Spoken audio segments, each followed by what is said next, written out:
Hello, it's the Bad Mini Painter, and I have a lot of these guys lying around. So, well, I have 10. For this video, I'm going to be painting 10, and I'm going to do it in a batch. Normally, I pretty much just focus on one model when I'm doing videos, but for today, let's do a batch. So when I batch paint, I normally try to have a pretty clear plan of which colors I'm going to use and in what order I'm going to use them. It helps me speed up the process, and I don't really tend to spiral into something that I didn't want to do. So I base color them white, and then I dry brush them or dry smear them with the Praxeti white. So you're going to field a lot of these guys if you're going to field them. So there's really no point in being too detailed. Like you can skip a step or two. That's what I'm doing anyway, because I'm going to be, I probably have hundreds of them. But these are the new models. They seem to be getting bigger, by the way. Anywho, Hive Purple, the speed paint from Army Painter. For the carapace, I used that on the Biowar, and I actually really liked how it ended up looking. It does a lot of the highlighting for you, which is kind of the point. Like, speed paint will do base color, shade, and highlight. I'm still going to do a bit, but yeah. And of course, try to be careful not to hit the skin, which I've already dry brushed, dry smeared. And I do this on all the models, of course, because it's a batch job. And the carapace is definitely one of the more time-consuming parts, because you have to be careful, which is not my strong suit. Next, Sorcerer's Cloak from Two Thin Coats, and if my hand wasn't blocking it, you would see that I'm just adding small stripes to the carapace. And I do it towards the end, towards the edges, and the point is to make it look a little bit more organic and a little bit more worn and torn, like scrape marks and whatnot.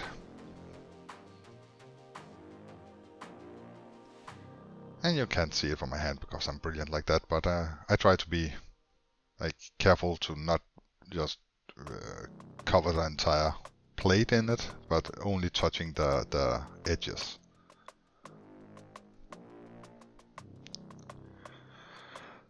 And all of the models get that treatment too. Next up, it's Skeletal Blood, and that is for all the claws and the hooves. Skeletal Blood from Vallejo is one of my favorite reds. I'm generally trying to find alternatives to Citadel colors, because they're 25% cheaper, and the pots are horrible.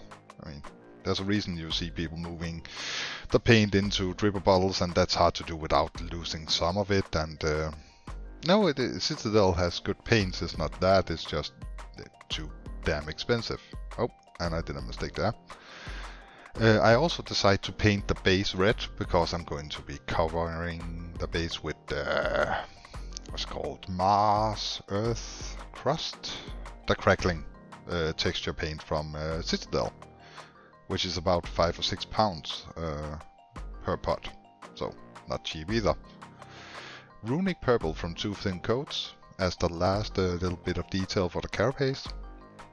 And what I do is I barely touch the edge, and I try to center it on the carapace. And it's kind of, again, to make it look a little bit organic, but also yeah, kind of highlighting or where would the light hit. So I think it has a decent effect, and you would be able to see that if my hand wasn't covering it.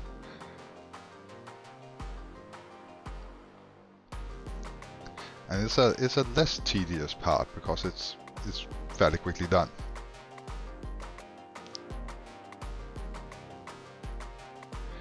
Next up is Grim Black from the Army Painter, and I use that on the claws. Everything I painted red before gets a coat of this. I do it with 50-50 with a medium, so it's to darken it down quite a bit.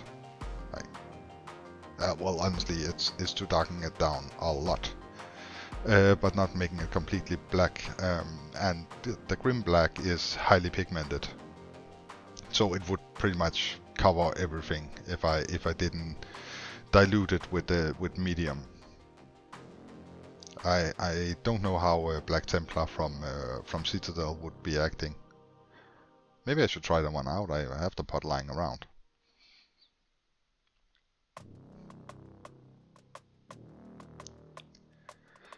And now for my favorite part, because that's where the biggest difference comes, or when the model actually starts looking pretty good, is a Carroburg Crimson. And for all the vents, all the recesses, I use a very thin brush to add all that lovely fleshy pink into the body of the Hormagaunt.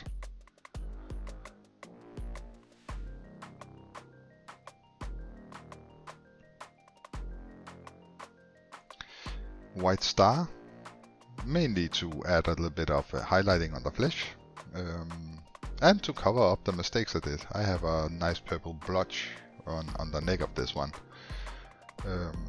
but I use it not really as a highlight but as a light source. So on top I will just gently touch it with the brush. I think it gives a nice effect again of light.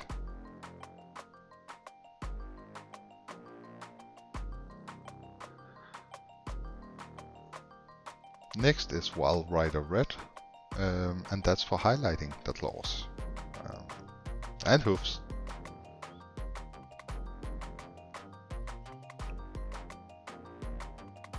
It's just to make it look a little bit sharp, or I don't know.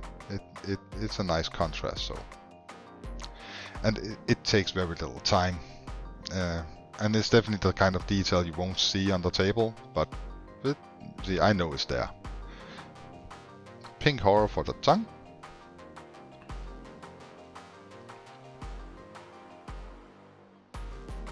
Oh, as you can see, I also gave him a splotch of deep yellow for the eyes, which is an utter waste of time because you're not going to see that on the table. Unless you want your army to be a showcase army, then it's a waste of time. And this footage I managed to fuck up quite severely, but black wash for the teeth, and the black wash from Army Painter is awesome because it's very runny, so it really go into the recesses, and it really like defines the teeth. So, and that is actually the final step. So, I'm going to try something new here.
So I tried to do a bit more cinematic